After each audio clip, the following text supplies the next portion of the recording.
Hola, ¿qué tal? Saludos. ¿A qué suena una ciudad inteligente? A golpe de beat. Con Marta Fajardo. En Radio Exterior de España. Pues hoy lo vamos a descubrir desde aquí, desde la Casa de América de Madrid, porque conmemoramos el 30 aniversario de esta institución amiga, esta casa hermana con la que desde hace tantos años tenemos una conexión tan especial. Hoy en este entorno tan inspirador en la calle Cibeles queremos hablar de identidad urbana, de superlugares, de soñar sitios como Dream Madrid o de universos líquidos, conceptos que seguro le suenan mucho al arquitecto José Luis Esteban Penelas, porque son títulos de algunos de sus libros. Bienvenido, José Luis. Muchísimas gracias. José Luis Penelas Encantado. es catedrático de Arquitectura de la Universidad Europea, arquitecto y urbanista, experto en diseño urbano, reconocido internacionalmente, además con muchísimos premios, y autor, entre otros, del Parque Juan Carlos I. Hoy hablamos con él y con otros invitados que ahora les presentamos de ciudades inteligentes un paso más, o habría que decir para algunos un paso menos, José Luis. Bueno, pues muchísimas gracias por la invitación, un placer estar aquí. Y sobre todo la oportunidad de poder hablar sobre lo que nosotros entendemos que deberían ser o que van a ser las ciudades, lo que llamamos las hiperciudades del futuro, ¿no?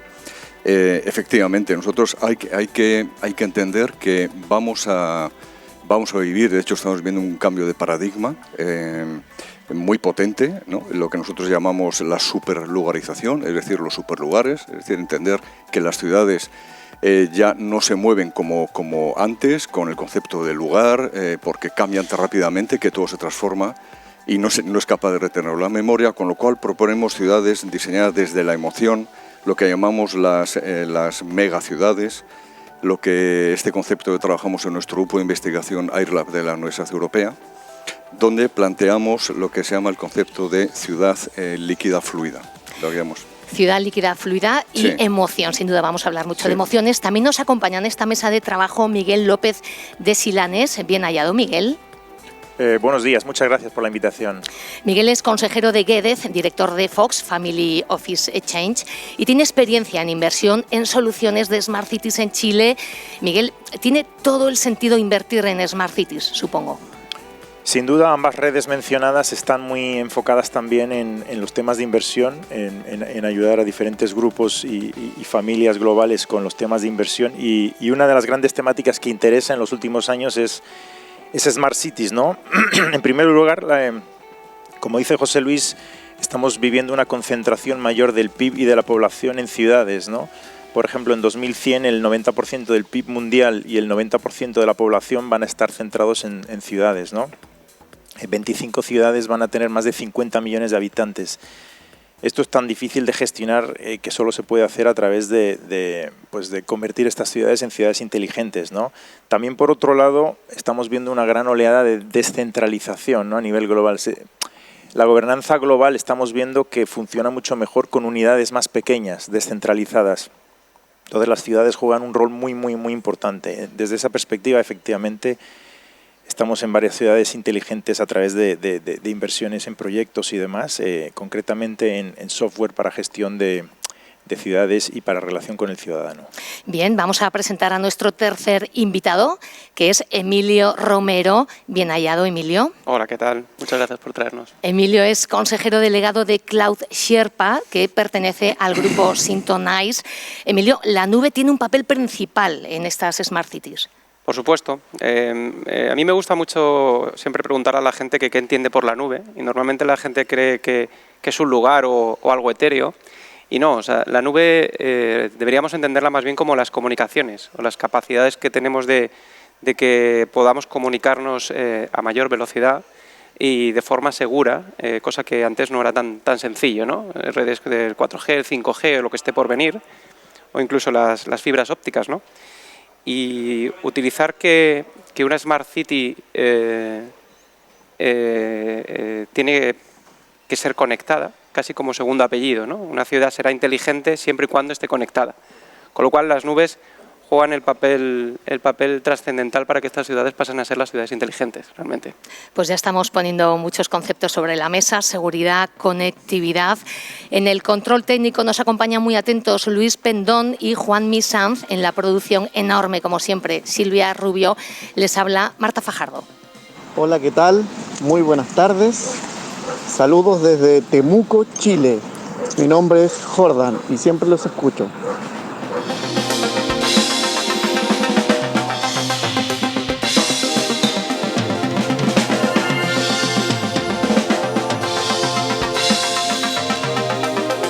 Ciudades inteligentes desde la Casa de América de Madrid. Lo primero que os quería plantear, siempre están evolucionando, se supone, estas Smart Cities, precisamente, ¿no? Para ser inteligentes tienen que estar en continua transformación. José Luis. Sí, efectivamente, las ciudades es que están constantemente cambiando, por eso nosotros proponemos, en vez ya del concepto de Smart Cities, que efectivamente está perteneciendo a la transición entre el siglo XX y el XXI, el concepto de ciudades computacionales o transcomputacionales, ¿no? Que son los nuevos sistemas de diseñarlas a través de sistemas paramétricos en el cual el propio sistema es capaz de autodiseñar la ciudad, guiado por los arquitectos, y se puede adaptar en tiempo real prácticamente a los cambios que demanda la sociedad y los sistemas políticos y económicos, ¿no? Eso es fundamental porque, por ejemplo, la idea de las ciudades diseñadas que durante veintitantos siglos, de la trama hipodámica, etcétera, ha quedado obsoleta absolutamente. Es decir, la ciudad en retícula ya no puede funcionar, es imposible, o sea, porque primero funcionalmente no se puede dar, luego supone un incremento de tiempo fuera de orden, descomunal, entonces es absolutamente, absolutamente lenta, ¿no? Y no se puede adaptar ya. Las nuevas ciudades tienen que diseñarse, bajo nuestro punto de vista, que nosotros proponemos, por ejemplo, en una ciudad que hicimos en Corea del Sur de 30 kilómetros por 35 kilómetros, es decir, imaginemos desde Boadilla del Monte hasta el aeropuerto de Barajas, la pudimos diseñar en un tiempo récord de 3 meses, precisamente aplicando estos sistemas computacionales, ¿no? Y luego, digamos que hablamos de otras capas que se van superponiendo, como por ejemplo el concepto de hipermovilidad, es decir, una movilidad extendida, digamos una extensión de los sentidos, los hipercorredores verdes que sean capaces de conectar la ciudad casi como si se entendiera como un gran bosque. Un dato es que las ciudades actuales tienen un déficit de zonas verdes. Es verdad, Madrid tiene 600 kilómetros cuadrados y tiene 50 kilómetros cuadrados de zonas verdes, que es mucho, está entre las ciudades que más zonas verdes tienen, pero desde nuestro punto de vista todavía es insuficiente. Nosotros proponemos diseñar las ciudades a la inversa, darle la vuelta como un guante y decir, no, vamos a empezar la ciudad desde la recuperación de estas zonas verdes, estos hipercorredores verdes, y luego vamos a integrar la arquitectura de manera que sea una ciudad diseñada desde la interioridad, desde la emoción, ¿no? Claro, porque la tecnología es fundamental sin duda, pero no hay que olvidar ese diseño, esa arquitectura que haga muy amable, ¿no?, la vida de los ciudadanos, y ese arte que tiene que estar también presente en estas ciudades inteligentes. Totalmente. Hubo una discusión hace tiempo y sigue habiendo si la arquitectura es un arte o ya no es un arte. Por supuesto que es un arte, ¿no? Pero es un arte que está evolucionando y que constantemente nos permite experimentar con unos nuevos sistemas constructivos que los nuevos sistemas computacionales han facilitado.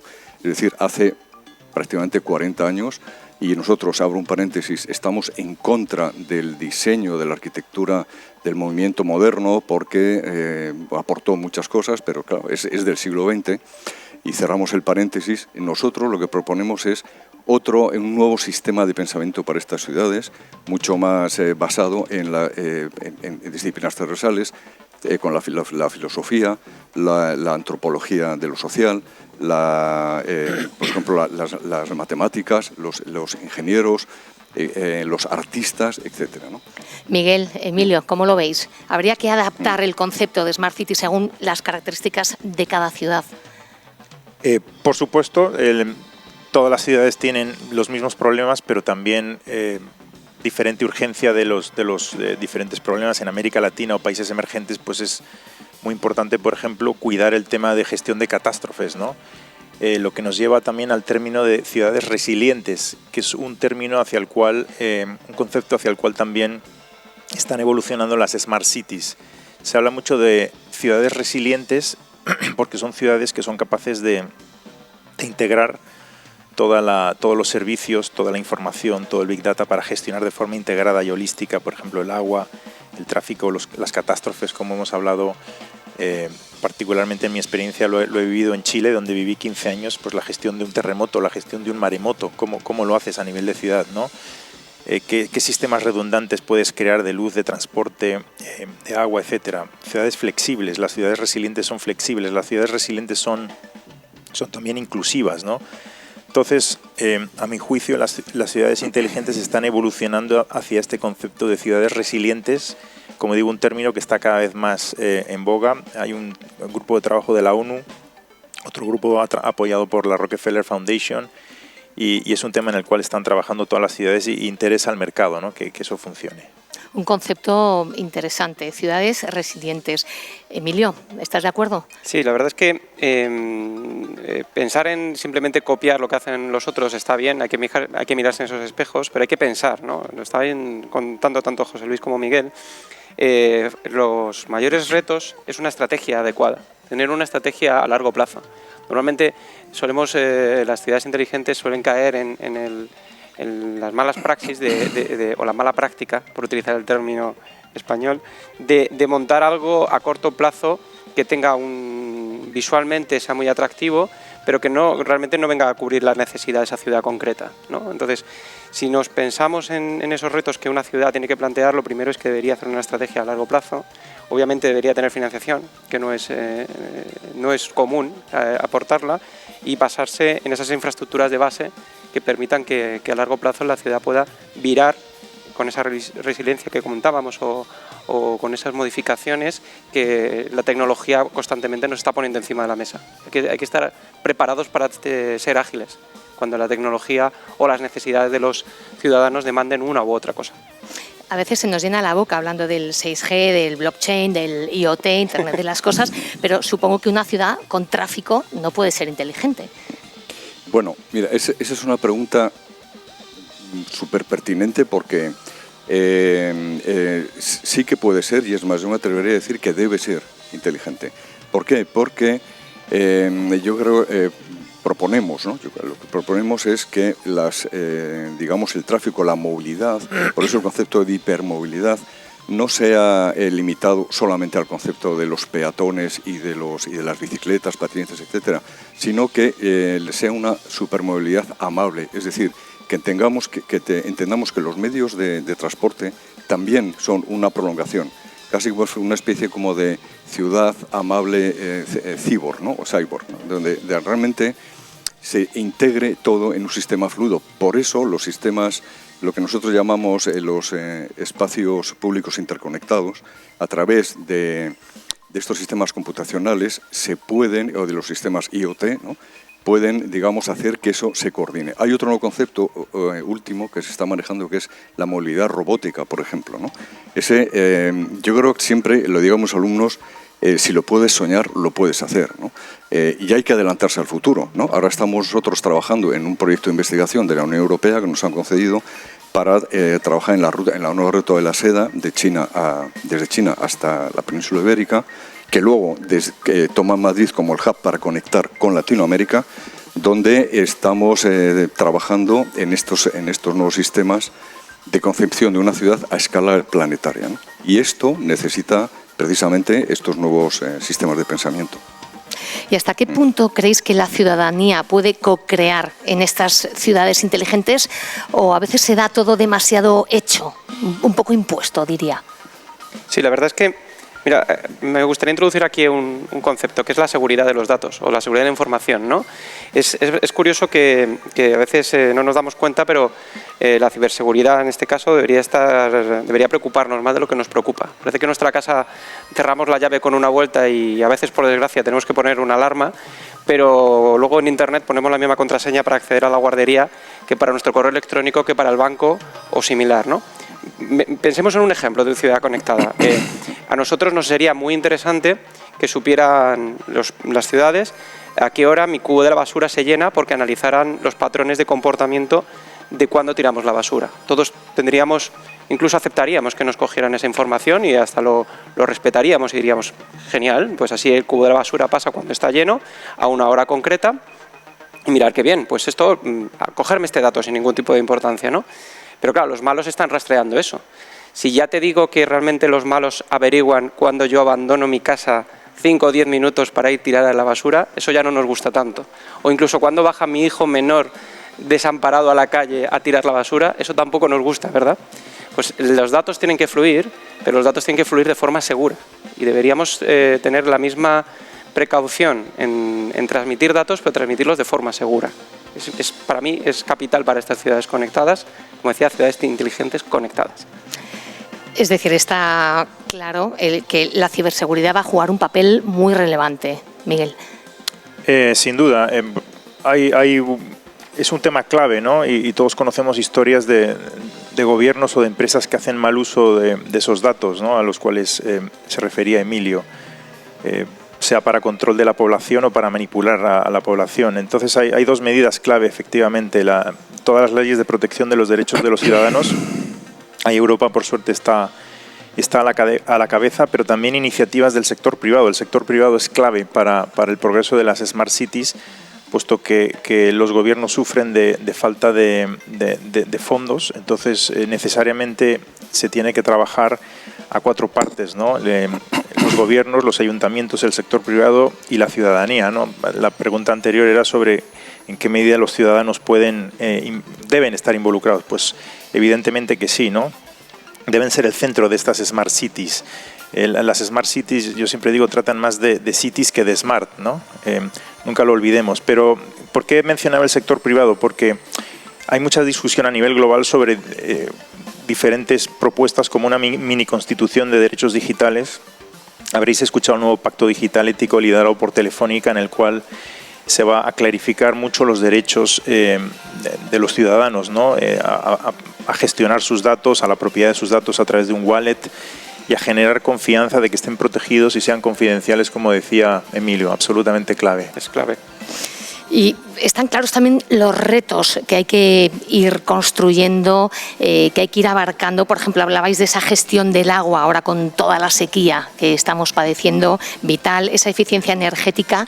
Yo no sé si es verdad, como me dijeron a mí, que había casas de nueva construcción que por 100 euros al mes puedes calentarlo todo y tienes casi todo el consumo ahí incluido. Sí, efectivamente, es que ahora mismo estoy totalmente de acuerdo con Emilio y con Miguel, porque todos estos nuevos sistemas al final lo que van a hacer es que las viviendas no, digamos, lleguen a la idea de energía cero, ¿no? Y las ciudades igual, todo está enfocado y se puede conseguir, ¿eh? O sea, digamos que, como yo también comento a los alumnos, ¿no? Que el futuro ya está aquí, no, el futuro ya es que le hemos adelantado al futuro, ¿no? Entonces eso puede ser, de hecho, la tecnología actual permite que tanto las ciudades como los edificios tengan un consumo cero, ¿no? Con lo cual, claro, imagínate lo que puede ser eso, ¿no? Realmente y no queda mucho para hacerlo, ¿no? Solo queda la voluntad, claro, lógicamente, tanto política como económica, y porque la tecnología ya está aquí, ¿no? De hecho, los alumnos, nuestros alumnos que tienen una capacidad de imaginación y de ensoñación, infinita, ya nos están adelantando, ¿no? Y están proponiendo soluciones que realmente de aquí, los que ahora son estudiantes de arquitectura, de aquí a 5 o 6 años, o 10 como mucho, van a revolucionar el mundo de la arquitectura, ¿no? Y esto se ve tanto en España como en cualquier, o sea, yo por ejemplo, que he viajado mucho a Ecuador, Costa Rica, otros países, no digamos ya en China, en Corea, etcétera, ya lo están aplicando. Por ejemplo, Seúl es la ciudad tecnológicamente más avanzada del planeta. O sea, el 5G aquí ya lo llevan aplicando varios años en Seúl, ¿no? Y yo recomiendo visitar esa ciudad y vivirla. Sí se puede trabajar también, claro, porque es una manera de experimentar en vivo lo que puede ser como una ensoñación, una preensoñación de lo que va a ser las ciudades del futuro. Y los habitantes están a gusto, se supone, porque si es muy tecnológica, pero sí, los habitantes no son felices, tampoco vamos a ningún lado, ¿no? Ahí están encantadísimos. O sea, la tecnología o la hipertecnología la viven ya como algo inherente a su... Y además todas las generaciones, ¿no? Desde los niños a los mayores, y generaciones intermedias, etcétera, y lo ven como algo absolutamente natural, integrado en su cotidianidad, ¿no? Bueno, ya que estamos en la Casa de América, contarnos esas experiencias internacionales, como ha hecho José Luis, y esos puestos de algunas ciudades internacionales que lideran, ¿no?, el ranking como Smart Cities, como ciudades inteligentes. Por ejemplo, Madrid creo que aparece en el puesto 25, según un índice del IS, Barcelona en el 26 y a nivel internacional. Creo que Nueva York está también muy arriba. Sí, siempre están las típicas, Tokio, Singapur, Nueva York, Seúl, Londres, como la City, son las ciudades que llevan aplicando estrategias durante muchísimos años y realmente van a la vanguardia. Lo comentábamos antes del programa, tenemos un puesto que no está nada mal, es estar en el puesto 25 y 26 de nuestras grandes ciudades, pero sobre todo tenemos y con todos los respetos a todas las ciudades, una gran clase media. Yo, por ejemplo, vivo en Málaga y Málaga es una ciudad que también está bastante puntera como estrategia y como ciudad inteligente conectada, ¿no? Y pasa en muchas otras ciudades españolas que no es lo común en los países. Francia tiene un París muy puntero, pero le cuesta encontrar una segunda ciudad que esté tan arriba en el ranking, ¿no? Y pasa igual con Estados Unidos, con la zona de Nueva York y en la parte de Los Ángeles, que luego tiene toda esa clase media que realmente no es inteligente. Entonces debemos presumir de país conectado, de país inteligente conectado realmente. En España, Bilbao también está bastante bien posicionado, ¿verdad? Valencia. Sí. Miguel, y cuéntanos acerca de tu experiencia internacional.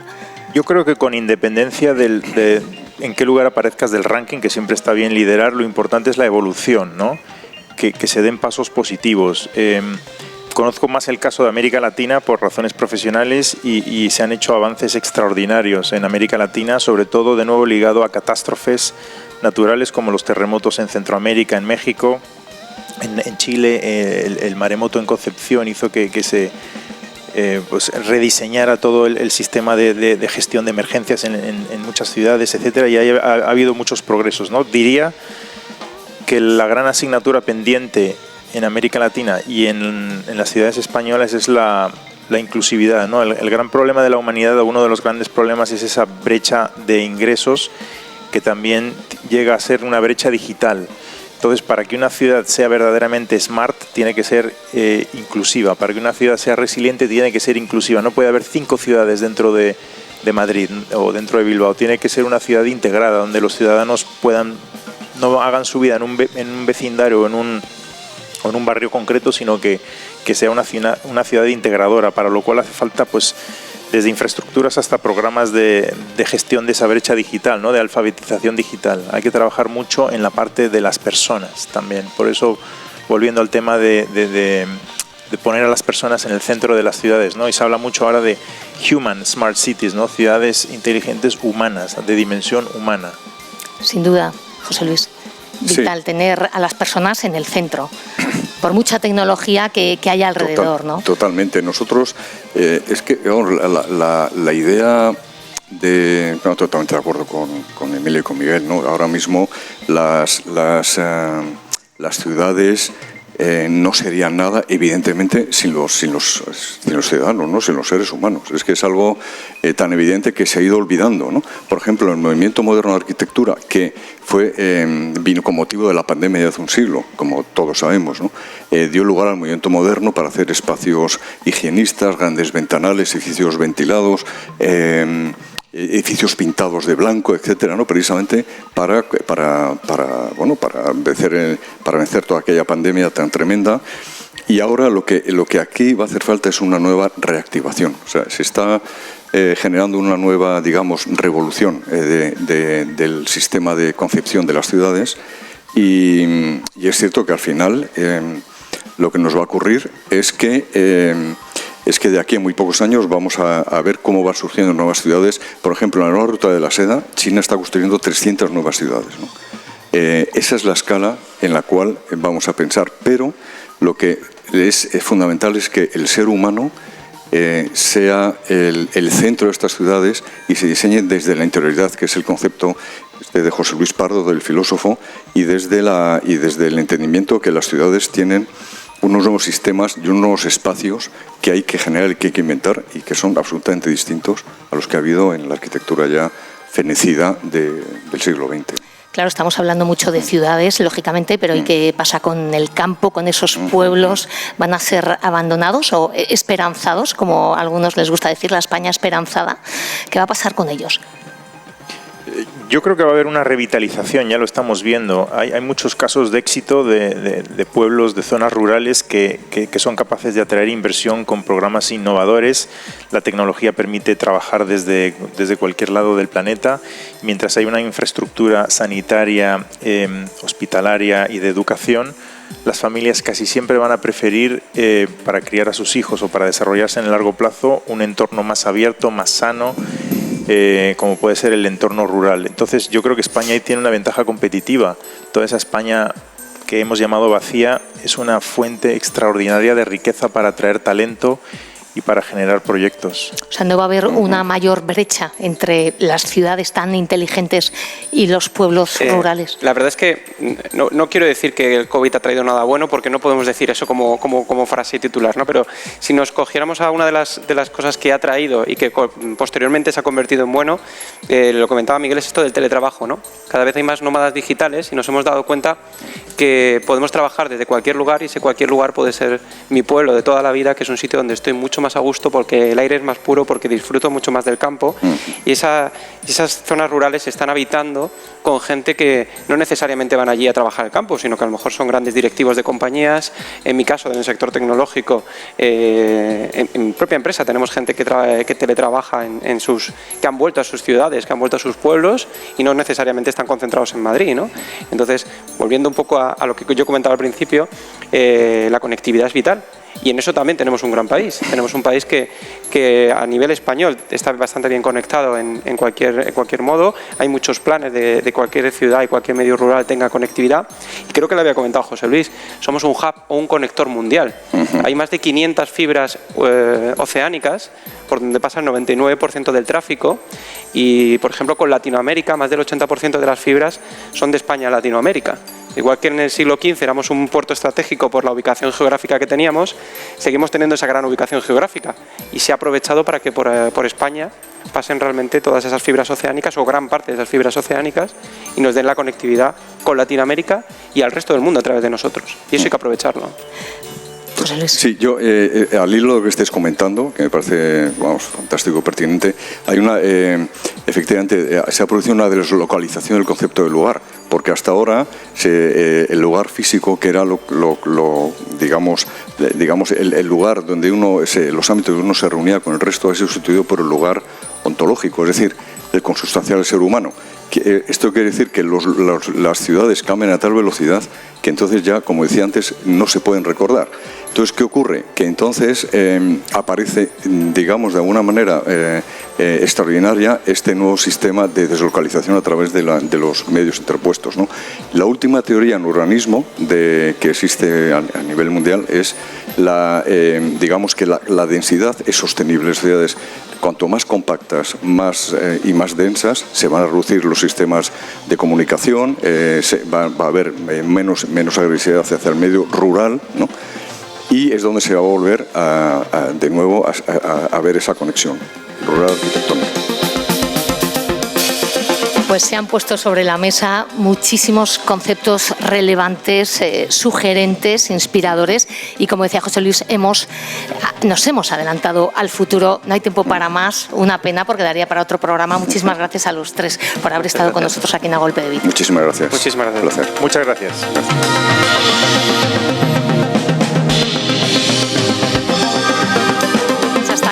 Hasta aquí la conexión hoy desde Casa de América. Muchas gracias por su atención y recuerden que el lunes regresamos con más contenidos en este programa. Hasta luego.